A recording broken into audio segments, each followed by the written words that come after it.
mistake, you learn. You can ask your teacher, friends, or family for help. They will help you and tell you how to say things correctly. Do not be shy. Do not be shy. Speak English as much as you can.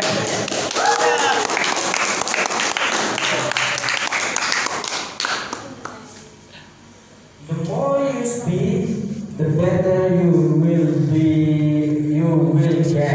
Six, think in English.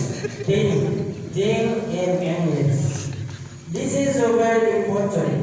When you think in English, you will speak better.